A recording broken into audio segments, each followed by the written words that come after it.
पालकमंत्री हे ते विषय कृपया इथं काढू नका।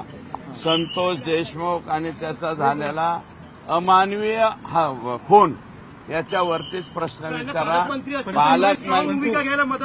पालकमंत्री हे झंटा फांटा कार्यक्रम आहे ते सोडून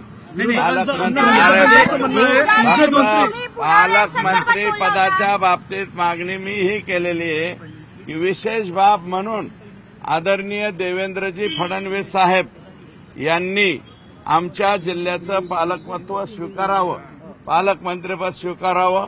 एक आव्हानात्मक म्हणून नक्षलाईट डिस्ट्रिक्ट म्हणून त्यांनी यापूर्वी मला वाटतं गडचिरोलीचं पालकमंत्रीपद स्वीकारलं होतं। तसं आव्हानात्मक म्हणजे हे जे आहेत ना, राख चोर, वाळू चोर, खडी चोर, मुरुम चोर, सगळे चोर जे आहेत हे सगळे एका लाईनमध्ये सरळ करायचे असतील तर त्याचं एकमेव उत्तर म्हणजे काय, तर देवेंद्र फडणवीस साहेब आमच्या जिल्ह्याचे पालकमंत्री व्हावे।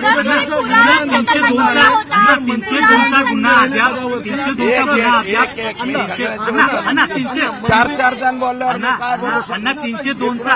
302चा गुन्हा अद्याप दाखल केलेला नाही वाल्मिक करारवर। हे बघा, इन्व्हेस्टिगेशनच्या अगोदरच गुन्हा कसा 302 होईल? इन्व्हेस्टिगेशन होऊ द्या ना, इन्व्हेस्टिगेशन झाल्याच्या नंतर गुन्हा दाखल होईल ना। अजून इन्व्हेस्टिगेशन होऊ द्या। 120B मध्ये बसतात का 302 मध्ये बसतात का मोकामध्ये बसतात, कोणत्या तरी कलमामध्ये ते बसणारच आहेत। फक्त खंडणीमध्ये नाही, इतर गुन्ह्यामध्ये सुद्धा येतील ना ते, पण इन्व्हेस्टिगेशन होऊ द्या ना। आकाचे आहेत ते मात्र अजून सही सलामत वाटतात।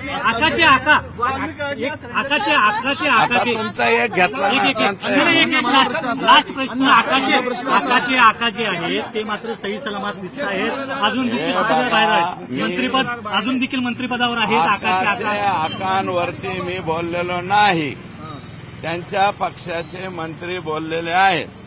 माझं म्हणणं एकच आहे, आकाचे आकांना किमान हे इन्व्हेस्टिगेशन होईपर्यंत आणि हे चार्जशीट दाखल होईपर्यंत आकाचे आकांना बिन खात्याचं मंत्री करावं अशी त्यांच्याच पक्षाचे आमदार प्रकाश सोळंके यांची मागणी आहे। पुराव्यांसंदर्भात बोलला होता।